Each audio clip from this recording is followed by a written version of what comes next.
You're listening to Head, a Star Wars podcast. Two fans, two generations, all things Star Wars. Begins now. All right, well, hello, everybody, and welcome to another episode of Head, a Star Wars show. It's Monday. You know what that means? It's Andor time. Well, actually, that could be Friday, too. It's really whenever we're on after Wednesday, right? But, I mean, I have to say, sorry to everybody, although there is some good news in all this. I haven't even been able to go over this with you yet, Daryl.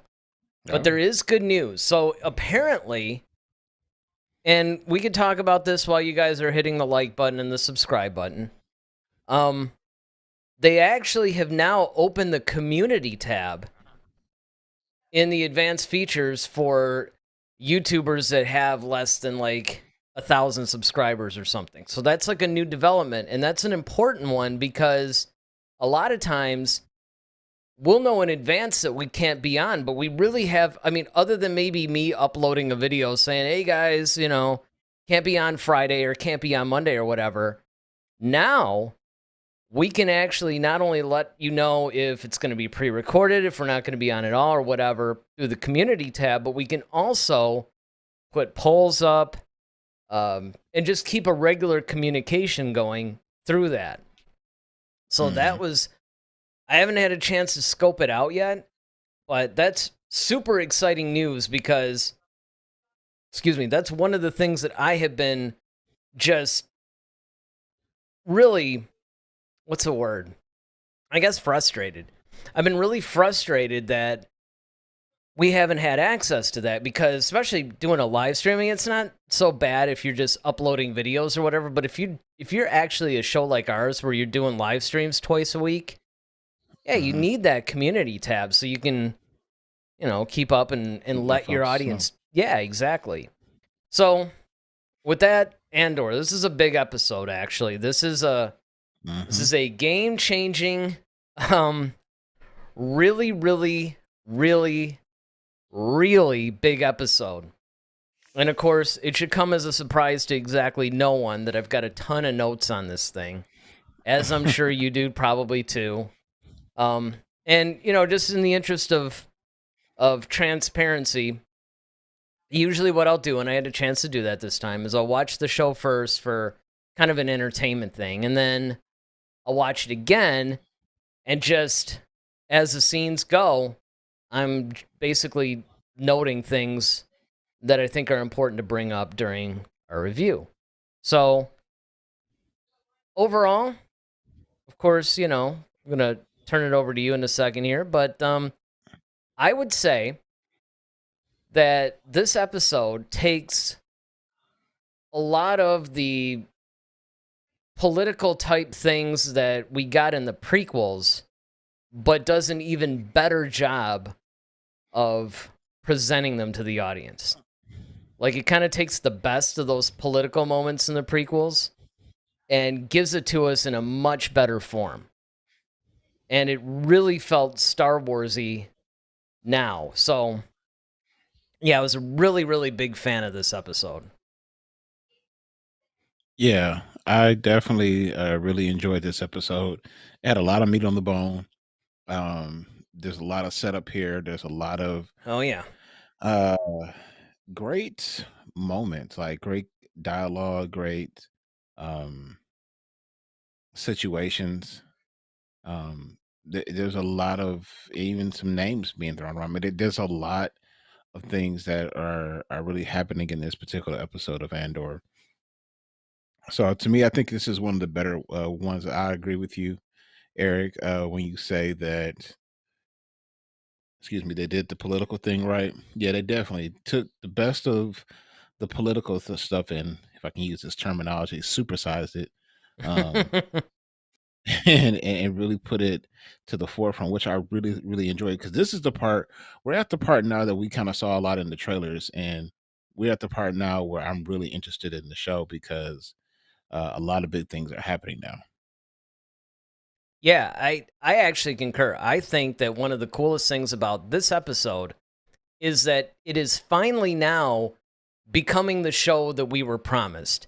It is finally becoming what I think a lot of us expected when Andor was announced and it premiered, because, and I bring this up a lot in my notes too, which we'll get to when we start breaking it down a little bit. Again, we're not going to go too much scene by scene, but there's, like I said, every time a scene switched or anything like that, I usually was writing a bunch of things down because, and you brought this up, it's so dense. There's so much going on in this show that you almost have to write everything down, because if you don't, you're going to miss something, or you're going to forget to talk about it. And this happens to me all the time, where sometimes I'll think about this show about an hour or so after we've actually gone live, and I'll start thinking, man, why didn't I bring this up? Or I forgot to bring that up. And, I almost want to quickly make another video. But this, I think, finally is turning into the show that we were basically promised from the very beginning. It felt very much like that spy thriller type of thing, like a Mission Impossible type of a vibe. And I know that was something that you and I were talking about all through, that this is what we hoped that we were going to get from this show, because they kind of set it up that way. But I don't know, it was almost like for the first at least 3 episodes, but I would even say 5, like really it wasn't until the last episode that I really started feeling a little bit more of that, so so yeah, it was pretty crazy. Yeah, it's a lot of tension in this particular episode. I think that's what I really loved. I love the sense of danger in this episode. That's what you got a lot of in this, and excellently to me put. that's what made this show really worthwhile for me. Andor, and it's not just Andor, but it's like all the different characters, right? So you have, of course, Cassian. He goes back to his planet, and there's tension there because, of course, it just pulled off this whole Aldhani robbery, I guess, if you want to call it.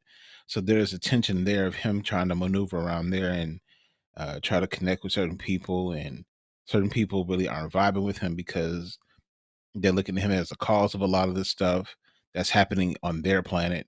And then you have the ISB. They're catching all kinds of hell because of everything that pretty much happened. It's like, okay, someone pretty much spat in the face of the Empire, and how do we respond to this? How do we look to the public? How do we, address this? So there's that type of tension over there. And then you have tension going on with Mon Mothma and her sector of her family, Luthen and all of them. So like there's tension all around in this episode. So it really kind of is the breeding ground, and where we get the germination of another great couple of episodes where we're going to see how things are going to flesh out. Yeah, well, I mean, and that's one of the things that I really enjoy too. I mean, you even start out with the opening scene, right? You get pretty much Cyril once again talking to his mom, and there's really more of that just, I guess, sense of urgency. Like, we have to stay in good graces with the Empire. We have to make sure that, you get placed and all this other stuff. And as we remember, Cyril actually had a pretty high position in the corporate authority, but obviously he lost that. And he even brings it up in this episode where he's talking about, hey, one thing I'm guilty of is I basically did my job. I went out and I tried to pretty much, make things right and get the people that killed these 2 coworkers or colleagues of mine. And things didn't really go so well. And so I think that because of that, he's fallen in, and it just goes to show there's very much a lot of things like the Nazis in this thing. And I remember you and I brought this up a lot, where it's kind of like the Empire is sort of like the Nazi regime.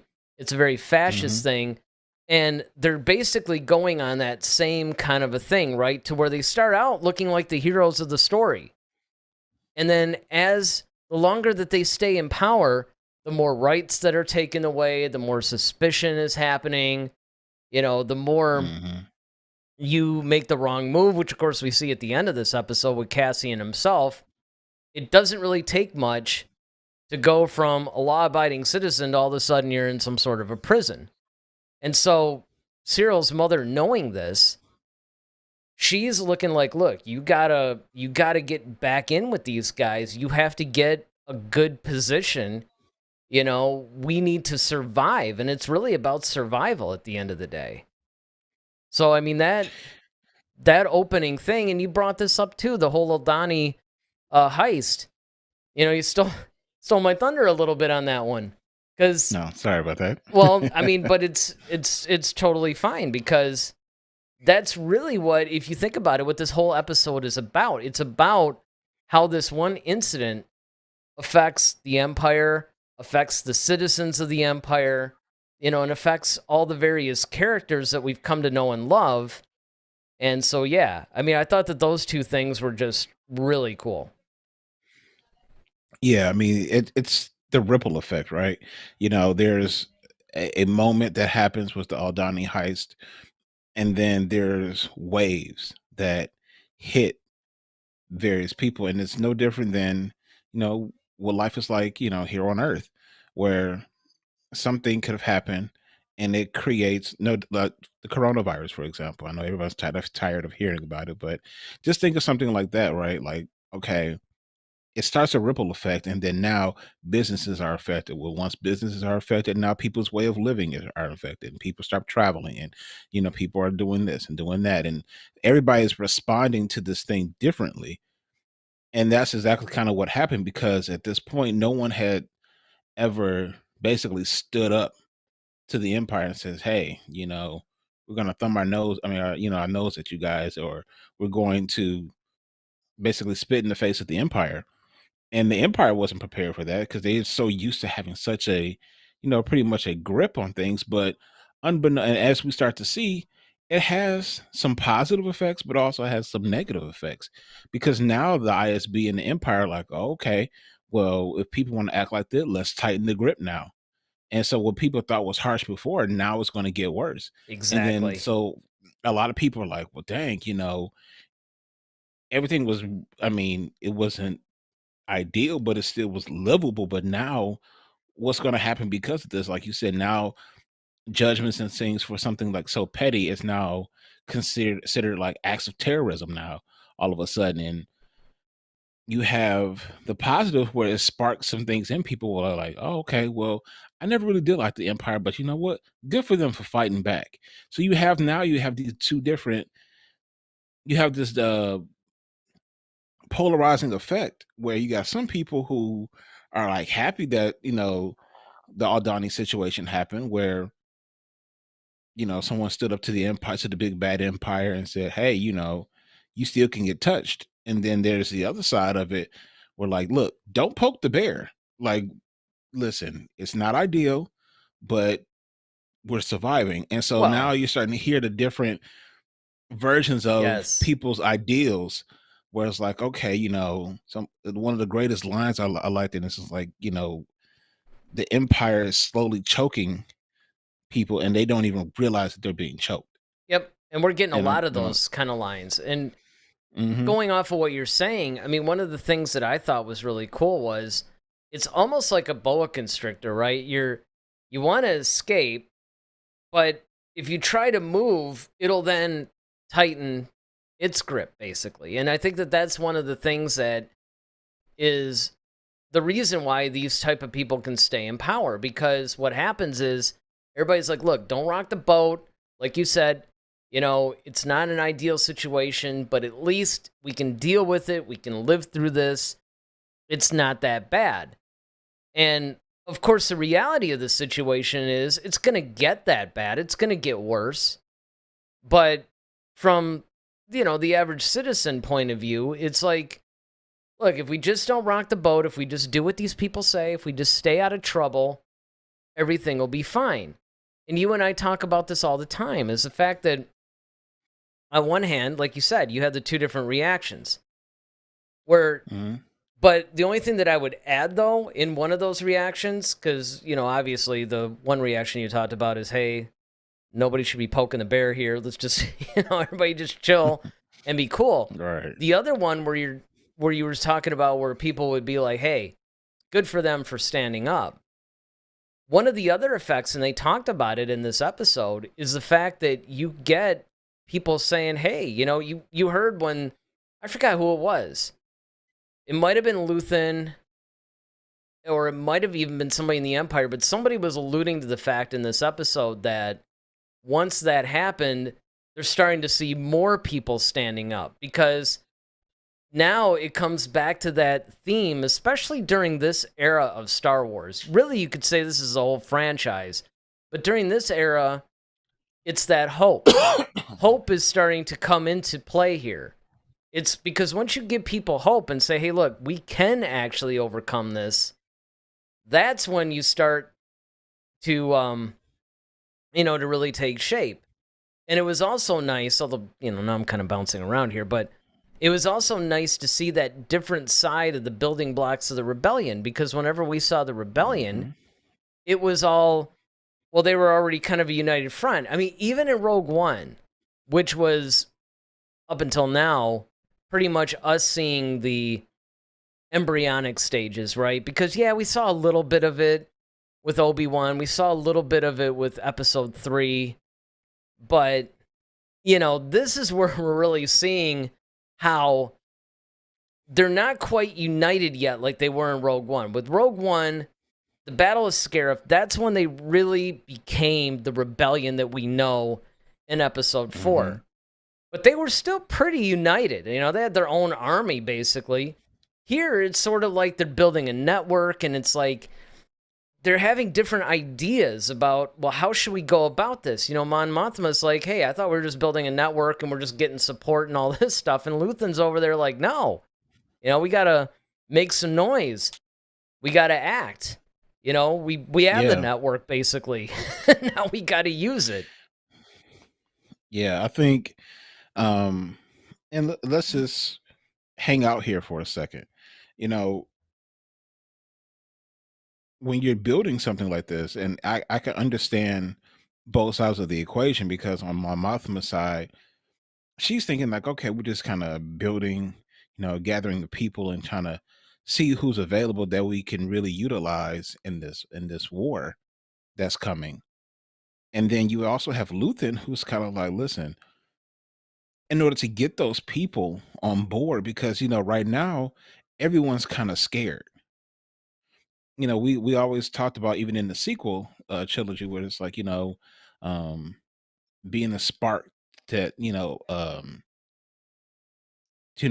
what is it Poe Dameron says, like, we're the spark to light like a spark that lights something fire like to the resistance. Yeah. We have to be that spark. And so this is basically what's happening. So on one hand, you want to get these people on board, but the Empire has struck so much fear in people that, people are kind of like, nah, like, it's almost kind of like you're waiting on the other person to make the first move. Right. And so Luthen's basically like, all right, well, fine, look, we'll do something. And in reality, it's a small, compared to the Empire and what they have going on, it's a small incident. Yeah, but here's the thing that's important to note, though. You bring up a really good point in this, but even though it's a small incident, and this is what I think Luthen was thinking through this whole thing, it may have been a small incident, but up until now, the Empire thought that nobody would have the guts to attack them. I mean, even this, and if you think about it, I mean, they didn't just hit some military base or something. I mean, they basically hit them where it hurt financially. They took like a quarter of the payroll or something for this one system, which, in the grand scheme of things, like you said, for the Empire, maybe that's not that big of a deal, but it's a big enough deal that it does hurt them a little bit. But also, it's the first time, even though you do have to factor in some of the things with the Bad Batch, and this is only the other thing that I do caution, not that anybody making this show is really going to see this and go, those guys actually have a point. But I mean, they do have to watch it, because they do have some other shows that take place during this time period, basically. But this is the first time I think that the Empire is experiencing that they're not invincible, that there are people that would dare attack them. And that kind of goes into what you and I have been talking about, which is why this time period is so cool to explore. Now, I go back and forth on this because, like I said, when you see things with the Bad Batch, and that's the show that I basically point to, because the Bad Batch is the one that's really taking place. It's earlier than this by, a good, 10 years or something. Because the Bad Batch basically takes place almost immediately after episode 3. However, they do actually attack some things, but again, that's still more of an internal revolt, right? You had clone troopers that are basically going against the system. Whereas this, as you've pointed out, is people who are common. Now we do have Dwight that has something that he wants to say here. He says, Mon Mothma seems like she wanted to rebel politically, not war. That's actually a good point, because when you really factor this in, and I mean, I'm trying to look and see if I have any other notes on Mothma except for that one. Oh yeah, when she was talking with Tay Koma, like that whole scene was just incredible, because that really shows you where Mothma's head was and just how smart she was. She kept being, okay, smile. Like she would, she knew when she was being watched, she knew all this stuff. And she's being really careful about bringing Tay, who is a really old friend, but a fellow senator, of course, because during this time period, you really don't know who's with you and who isn't with you. Like who hates the Empire and who's benefiting from it. And so Dwight's point basically does stand, because she does seem to be trying to operate a little bit politically. Like, I don't know if she doesn't realize that war is inevitable, as much as Luthen wants to go to war immediately, whereas I think she wants to wait a little bit and build more of a support system. Yeah, I think she was just thinking, like, okay, if we were going to do a strike, like, one, we should have talked about this, and this is one of those, like, the right hand doesn't know what the left is doing. This is a prime example of that. And that's what's very interesting, because in building this whole rebellion, you're trying to take, you got to take risk. I mean, this whole thing is a risk within itself, right? So Luthen doing his thing, he's more like, I'm asking for forgiveness instead of permission. Whereas Mon Mothma's kind of like, all right, I would rather you've consulted with me. I mean, we're supposed to be a team. Why didn't I know about this? Do you understand what you've done?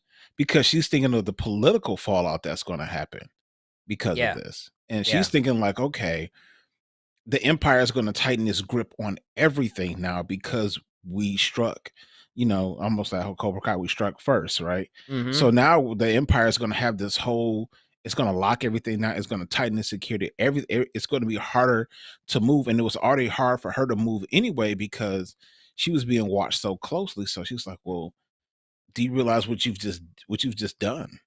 Yeah. And he's like, well, yeah, but you have to understand though, like, this single action, like you said just a moment ago, is what's going to give people hope, because now that people can see that, Thanos can bleed, basically, it's like, okay.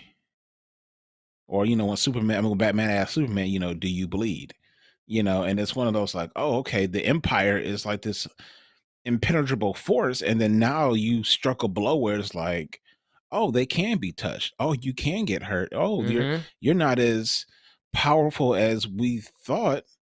Okay, well, when there's a next go round and there's a next call to action, like, hey, someone calls to somebody, they're more apt to do it, because like, look, you could be a part of this too. You could leave your mark and strike a blow to the Empire, just like everyone else who did, you saw do with the Aldhani system. So it's kind of almost like a Martin and Malcolm approach too, between Mothma and Luthen as well. You get a lot of similarities and there's a lot of comparisons or parallels you can make with all sorts of things with this, and that's what made this episode really good, is because you see the tension on all sides. Yeah, and we'll get to the Empire side in a second. David, of course, shout out to Daryl with the fresh cut. It's good. He says, I love the character development. Yeah, the character development in this was just spot on. Mon Mothma was a highlight of the episode. I love how they're unraveling Andor's character and showing his heroic qualities. Kind of. I mean, really, when you stop and think about it, this is one of the things. It's another point. Again, we're kind of jumping here, but that's fine. That's actually a better way to handle it, in my opinion, honestly. One of the things that I liked about this episode was actually, I felt it was the opposite.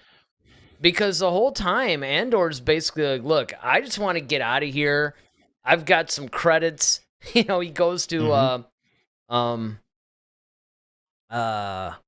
it's like Miva or whatever, is basically his mom. And it's just like, no, we can get out of here. We can, we'll just go somewhere where there's no fighting or whatever.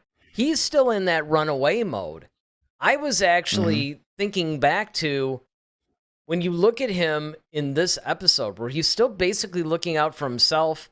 He's still basically like, look, man, I just want to go like bang chicks and spend money and, kind of live an easier life.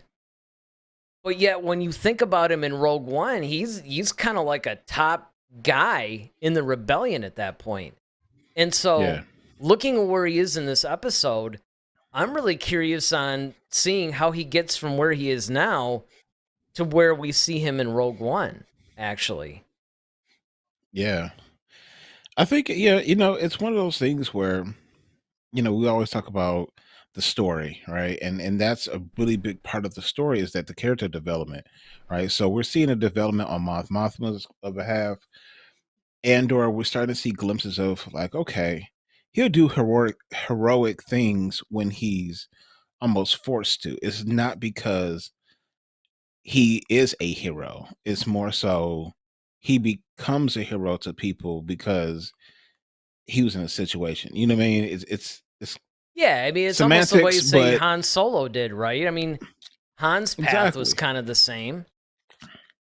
Yeah, exactly. It's one of those things where it's like, okay, I'm doing this and this helps out a bunch of people and I'm sparking all this, energy for the people, but that's not really what I'm trying to do. Really not yet for the anyway. money so I can get out of it. Yeah, at least not yet. Exactly. And so, but there's going to become a point where it's like, okay, well, maybe this is something. And then once he starts to see, and that's one of those things too that we all can attest to, it's when you start to see the fruits of your labor, right? When you're putting it all out there on the line and you're all in for certain situations, but then you get the reward, not just financially, but when you feel it morally, when you feel it within your being, your soul, and when things start to like feel right to you, now you start to see like, okay, this is bigger than me. This is now about people. Who am I fighting for? I'm not just fighting for myself or my mom or my little droid over here, but everybody else has a mom, everybody else has a droid, everybody else have kids, and do I want them to go through the same things I went through? And now you're starting to have an attachment to it. And I think we're going to eventually get that, especially when he comes out of this prison. He's probably going to have like, okay, you know what? A different perspective on some things, because that's the thing too, is like, everybody's kind of talking about it, but I don't think he's really heard the chatter because he's just trying to run. But he hasn't stopped to smell and hear what's going, what the streets are talking basically, and with everything that's going on around him. He's just kind of like, all right, I did my little thing, let me get the heck out of here. But I think once he goes into this camp and he has to sit down, and maybe the people in there probably start mentioning like, yeah, man, the Aldhani thing and blah, blah, blah. Like, yeah, then he might start to realize like, well, all right, I was a part of that. And he didn't even tell his mom that he had anything to do with it. No, like, I know when they saw that on on the news, it's kind of like, oh yeah, it's terrible or whatever. But even more than that though, going off on that, one of the things that I thought was actually really cool is the fact that, and again, I think it's like you said, maybe these are things we'll see in the next episode, but he was cool with it. Like, you know what? This is their problem. Let's just go somewhere where there is no fighting. The Empire maybe isn't quite as present and having a chokehold on the system. Because, and this is what usually happens in a fascist kind of environment, is that at first people are kind of cool with it because it's not affecting them. They're not really directly seeing it. It's not their relatives or whatever being hauled off into some sort of a camp or being imprisoned or whatever. It's like your life is still relatively normal as long as you're following the rules and doing everything else. You know, but as soon as it's like, well, wait, now you're the one being drummed up on these crazy baseless charges or whatever. Well, now that's affecting you. And that's something that I think that we're going to see with Andor now moving forward, like you said, is the fact that I think he was somewhat cool with it because he looked at it as, I'm existing within this system. But he's not really looking at it from the standpoint of the system is unjust, it's unfair, and it's only a matter of time before everybody's affected negatively by this. Because remember, this is something that you brought up too. This is the legitimate government, right? Everybody forgets that this used to be the Republic. It's not like the separatist won or something and became the ones in charge. I mean, the way that the average citizens were looking at this is, hey, the separatists went up against the Republic triumphed, okay. Yeah, they turned into the Empire, that's a little strange. Okay, the outfits are a little different. Maybe it's a little darker, you know, but I mean, for the most part, it's an extension of the Republic. And all this stuff was necessary. And I think that that's one of the things that why people are just kind of letting a lot of this go, because the Republic used to be very just and very for the people, I guess. Benevolent. Yeah. Mm-hmm. Yeah. Yeah, I mean, and the other thing about this is that, yeah, and you can see once again how this can turn back on the rebels because once again, like you mentioned, all right, they're the legitimate government. And although everything isn't quite ideal as most people would have liked, you have people who are loyalists to, to the government, to the regime. So then you have this, these insurgents, basically what they think are coming in to disrupt things. It's making their lives more difficult. And that is a powerful motivator on the Empire side of things, because it's like, yeah, well, whoever's harboring these type of people, whoever are doing this, like they're making your lives seemingly more difficult. Right. They're seen as terrorists, basically. Yeah. Exactly. And so that's the thing that's really going to be cool about this going forward, is that the different political ideals that people are going to hold in this is really going to be really compelling, I believe. Well, and this is also the first time that we've ever seen, the theme has always been there, but this is the first time we've ever seen it in this amount of depth. David says, in light of what he becomes, when he killed that guy, he showed his code. He's becoming a symbol of hope and doesn't know as of yet, and his apathy is set up for when he becomes brave. And yeah, I mean, that's basically what this is, right? Instead of, like with Han Solo, it was somewhat abbreviated. You know, I mean, it was kind of like, all right, he's kind of out for himself. He does something somewhat heroic at the end of episode 4. Then he's trying to bail again in episode 5, but then he gets sidetracked, of course. And then, the next movie comes up. He's a general. He's, pretty much a hero of the rebellion. It's a little bit more abbreviated. With the TV series, you can take a little bit more time with these nuances. So I think that's going to be happening. But now, if we go over to the Empire side of things. Yes. So the Empire side of things is really fascinating too. One of the things that we see, of course, is the return, and all of us canon junkies were just really, really happy about this when Wolf Yularen, he's the guy that was basically giving the whole lecture at the beginning when you first see the Empire.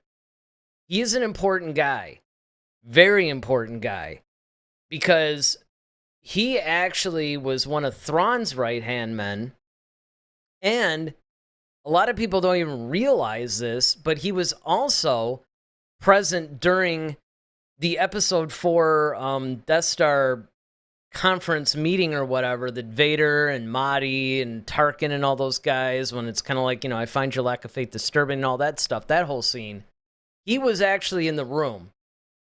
So Wolf Yularen was a very, very important guy. And of course, it was really cool that he name drops Palpatine. So we see, like, you know what? It's not like Palpatine's way above and this is happening more in the mid-level stuff. It's like, no.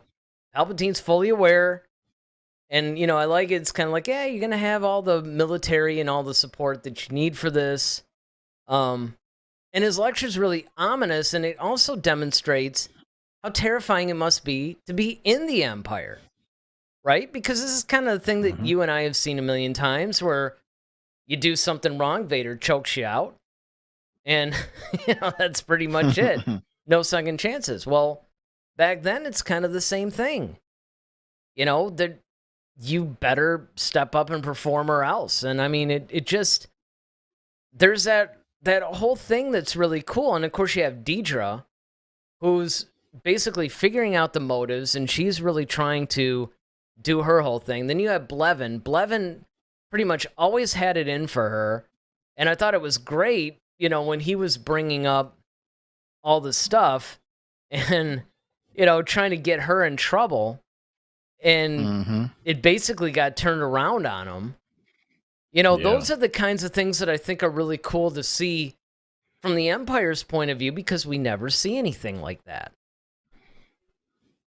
Yeah, absolutely. I mean, on the Empire side of things, I really enjoy that. Yularen, for those of you who have cared to watch the Clone Wars, the animated series, he's the guy who's usually like narrating the very beginning, and then he's the commander on the ship. So it's very cool and kind of funny because how they are tying in everything. Because with him being in episode 4 now, which I just was today years old when I found that out. So it's funny because he used to work so closely with Obi-Wan Kenobi and Anakin Skywalker, and then now he's back in this room with Darth Vader, who was once Anakin Skywalker, and you got to wonder, does he know? Does he know that's Anakin? Yeah. And then the other thing is that his tight relationship with the Emperor, because in this episode, he basically like, I just came from me speaking with the Emperor. So, I mean, he's not just some, guy running. I mean, the Emperor doesn't just talk to anybody. He has a select few of people that he really makes sure, like, of course, Tarkin, Thrawn, Yularen, and maybe a few others, but he keeps his distance, because that's what makes him so powerful, is the fact that his presence is felt even though you really don't always see him. And his name is dropped, multiple times, whether it's his actual name of Palpatine or just his title of the Emperor.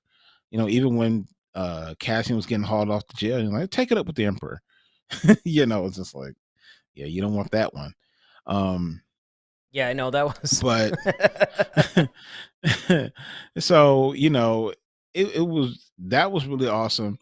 I love the byplay between Blevin and Deirdre. Their adversarial conflict is always cool, because watching them trying to one up each other and trying to sidestep and dig up dirt on each other is always kind of cool. And the verbal joust that they have, so when she says, oh, like, do you have a problem being questioned openly? He's like, no, he finds what I'm doing more interesting than actually finding the people who did it. So yes, I would love to hear I what know. he has to I say. thought all that stuff was great. Just a brilliant way to defend against the whole grandstanding that Blevin was trying to do. And and once again, that's that whole political aspect of things. But I did really like the fact that I forgot his name, the lead guy in the ISB. No, it's Major. I actually noted his name. Where is it? Hold on. Well, why you find it? Major Partagaz. Yeah, Major Partagaz. So yes, when he actually tells her to, like, you know, yeah, watch well your done back. in there. I know. But he told her to watch her back. I was like, "Ooh, okay. Well, what's see?" And that's what I'm saying. Like you're seeing all this, the chess match, and you know you don't quite know where all the pieces are truly trying to go and where they're really landing, because you see that there, but then you also, on the flip side, going back to the Seeds of the Rebellion with Mon Mothma, and you know, when she was basically trying to, like, okay, well, I didn't know if I was gonna be. I spent all day worrying about if I could trust you, and once she realized that he could, I mean, that she could, then she kind of started, you know, letting him in on some stuff, not giving away the store, but just giving him enough to let him know that there's something up there. Look, what who everybody thinks I am, that's not who I am. And I feel like that's the same way on the Imperial side of things. I think there's some aspects of it where we don't see everyone's full hand. Oh, and without question. That's what's really that's really telling and what's really interesting, because you have it on both ends of the spectrum. Well, and it's something that, you know, you bring up, and that I think that we basically see, I think, really clearly in this episode, is the fact that on both sides of the fence, you really don't see everybody's full hand yet. You know, Mon Mothma is basically showing, like, look, I'm not what everybody thinks I am. I'm giving people this impression because it helps me operate a little bit more smoothly and to build this network that I'm trying to build. And from her standpoint, you got to think about it. To actually figure out, who can I trust? Because you say this to the wrong person, they're going to turn you in, and you're done. You're going to be executed. And then it's the same thing over in the Empire thing. Everybody is trying to one-up each other. Everybody is trying to advance quicker, to maybe get in the good graces of, if not the Emperor himself, at least somebody higher up. So you have that going. And then when you even flash forward to the people who are operating on the peripheral of all this, you have Mirva, who is, you know, is Cassian's mom. Now she all of a sudden pops up and is like, you know what? Not only am I not going with you, I'm staying, and I'm going to be joining the rebellion. You know, it's just like, oh, okay. And then basically you get almost a repeat of what happened between Padme and Anakin, where Cassian is just like, yeah, man, you know, I can't do this. But then on the other hand, you're seeing when Cassian's going through, when he saw those troopers go, and he had somewhat of that flashback when those troopers basically, you know, the one guy was just out in the street or whatever, and they turn around and they're about to fire on him. And so you see that PTSD that Cassian has. There's like so much as far as all these layers that everybody has, and it's all intertwined and working in the story. So yeah. Well, it's also cool that if you count it, the name that he used while he was in Aldhani Clem, that's the guy that he was friends with. So he used his name. Yeah. So, you know, just the little tie-ins there, just just seeing how creative that the writers are, in a sense of tying in certain pieces, giving you a lot, creating that tension, that natural tension between groups of people. Like I said, with Blevin and Deirdre, that's just great. I love it because there's you can take the sexist part into it, but then there's also just okay, I'm just trying to advance. You got two people who are hungry for a spot at the top. And like I said, with Deirdre, I still don't know. Like, there's still something about her that tells me that, man, she might not completely be with the Empire. So you have, I get that feeling. That kind of looming. There's something about that. Yeah, well, she's one of those people that I think if she finds out what the Empire's really doing, she might be one of those that might be like almost a conscientious objector, defector or something. Kind of like how what's his name? The guy that became Fulcrum. Callus. Agent Callus. Yeah. Agent I kind of see that because if you really look at Callus, he was full on waving the Empire's flag, and then it was kind of at a certain point he was just like, you know what? I'm done with these guys. And I see Deidre being the same way, which is kind of how Captain Sloan was. Yeah, I was really disappointed they didn't bring her into this, but that's a conversation for another time. A couple other standout moments, of course, when Cassian faced Bix again. And there was that whole exchange, which I thought was cool.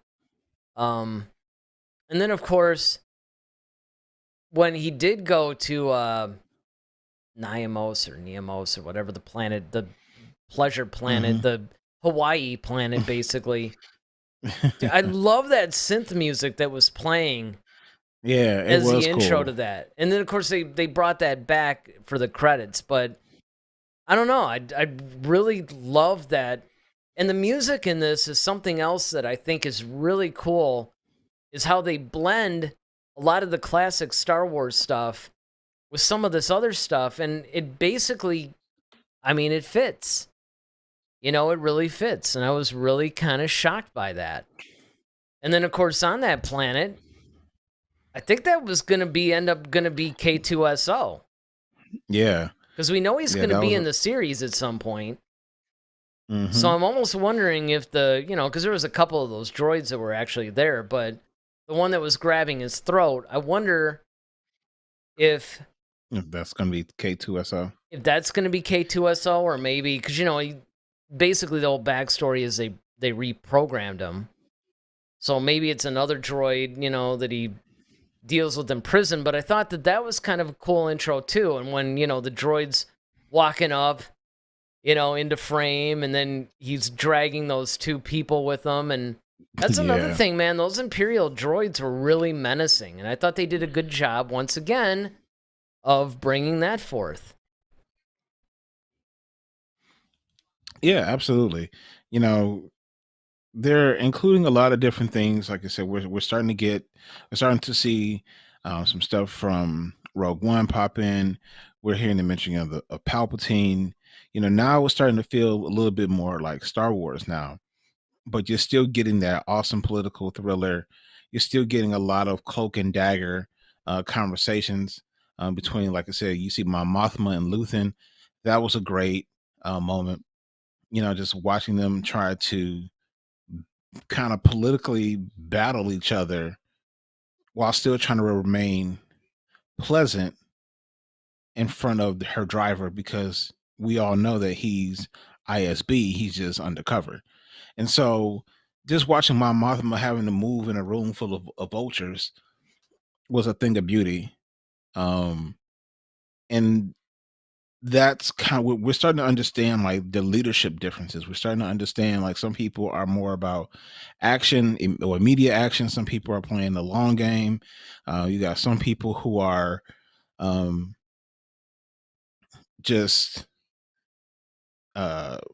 wanting to kind of get involved. And then you also have now, like I said, with K2SO, or possibly K2SO showing up. So now we got to get that, see how that's going to turn out, because now we're left with him in that camp after he's been arrested.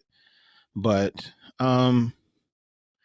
even Cyril, like, even though he wasn't really much of a factor in this episode, how they ended the episode with him just kind of... Yeah, I was going to get to that, actually. It was kind of like Office Space, he was just kind of like just another cog in the wheel, and he was in, like, I don't know, fuel purification or something like that.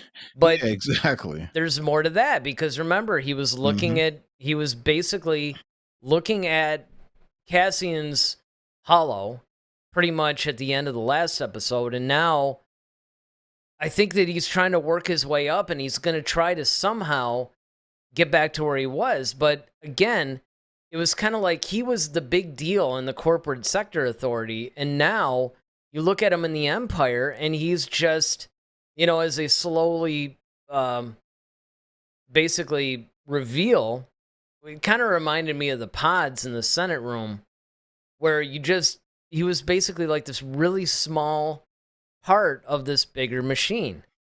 And I think that you're right. I think that that's going to be something that plays pretty heavily, actually, in future episodes. Because, like you said, we didn't see much of Cyril, but I could see him playing an increasingly bigger role. I'll put it like that.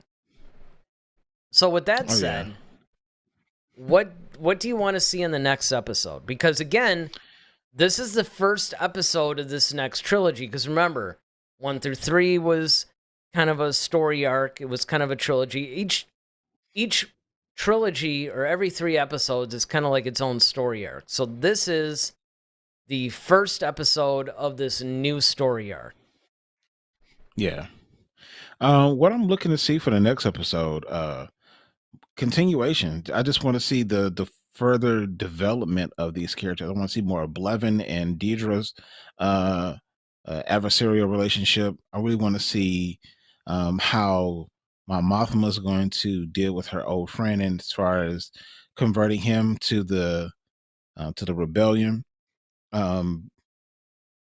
Luthen, I'm really interested in seeing how he and Mon Mothma play out as well, and what challenges are they going to be facing. Of course, Andor, of course, him being locked up, and just for being basically a petty crime, but they want to give him 6 years in there just because. And like, once again, it's because of the fact that the Empire is trying to tighten their grip on all the systems. And then, I want to see where, I really want to see where Bix goes. I think it's a good there's more to her, and I want to see how because I feel like she's going to have to eventually get involved, and I want to see how that's going to happen. So those are some of the main things that I would like to see for episode 8. Well, for me, I would like to see how or if Cyril is going to reconnect with Cassian, because I think that they're building up some sort of a confrontation or something that's going to happen with those two. May not happen in the next episode. Again, these are things that, I don't know.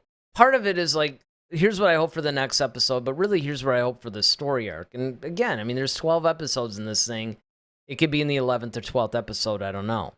Another one is, will episode 8, the next episode, be the one where he meets and maybe reprograms K2SO? I admit, might be a little early for that, but hey, it would not kill me if that actually happened. Deidre getting closer to the truth on the whole Aldhani heist, because I don't think that we've heard the last of this. I mean, we've seen what the Aldhani heist basically has done and how it's affected each one of the different characters and each one of the different factions that we see in the episode. But I also think that Deidre's basically going to try to get to the bottom of it and figure out specifically who is involved. And then finally, and again, this might be more for the next, which will be final group of episodes, actually. But hey, it could happen in episode 8 where we see, will the rebellion actually try to seek out Cassian? That could actually very well happen, because Luthen knows that he's out there somewhere and he sought him out specifically, so I'd like to see that. Let me get this comment in here from David. He says, I love the VIP pass inside the villain. It reminds me of how Marvel showed Thanos vulnerable, struggle, cry, bleed, etc. I love that the Empire is a beast and flawed. And that's exactly what it is. We're seeing that they're just a bunch of human beings that aren't just this big monolithic thing that's just driving ever forward, like what you saw. Because again, basically in the original trilogy and everything like that, you saw them as this macro organization, right? You basically had Palpatine and Vader and Tarkin and all those guys. They were driving. You basically saw it at the very top levels. You didn't see, it's made up of a bunch of different people with weaknesses and feelings and all this other stuff. So Absolutely. Yeah, I mean, you're seeing how people, when they involve their emotions, they make mistakes, and I think that's what I'm really looking forward to seeing in these episodes coming forthcoming, is that how do how do people manage their emotions in certain things, because um you kept hearing Major keep saying that, hey, is this personal, was this, like, what is this, or um and you would hear different characters bring it up, like, okay, is this a personal thing, or is this, you know, uh, a business thing? Even with Bix's boyfriend, Tim, right? Like, that's the whole reason why this stuff, because it got personal for him.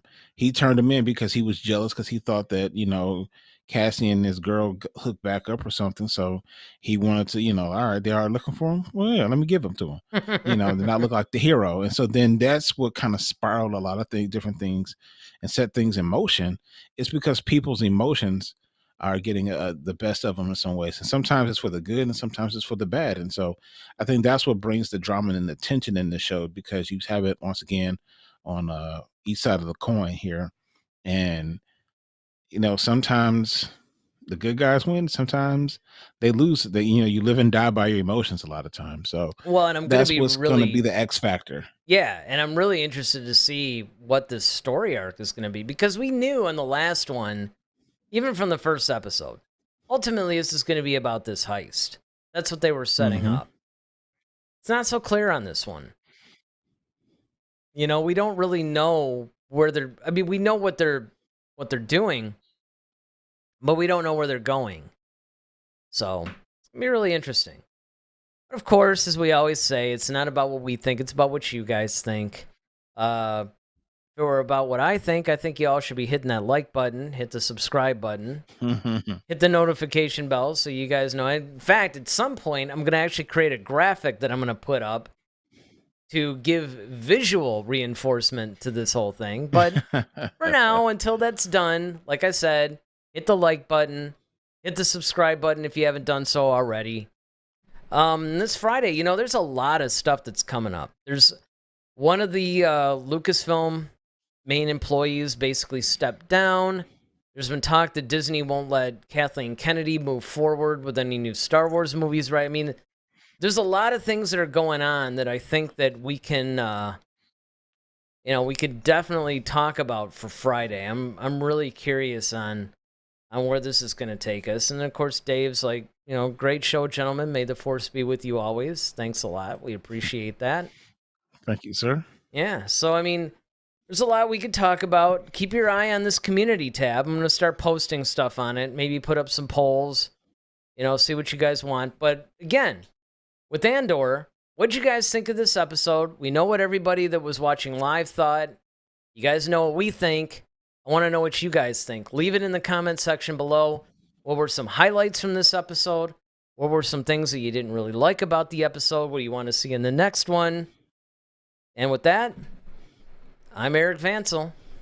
I'm Daryl Sanders. May the force be with you. Always. Head to Head, a Star Wars podcast. Be sure to follow us on Twitter @HeadToHeadSW. Submit your questions for our next show. Visit our official website at headtoheadswpodcast.com. Until next time, may the force be with you, always.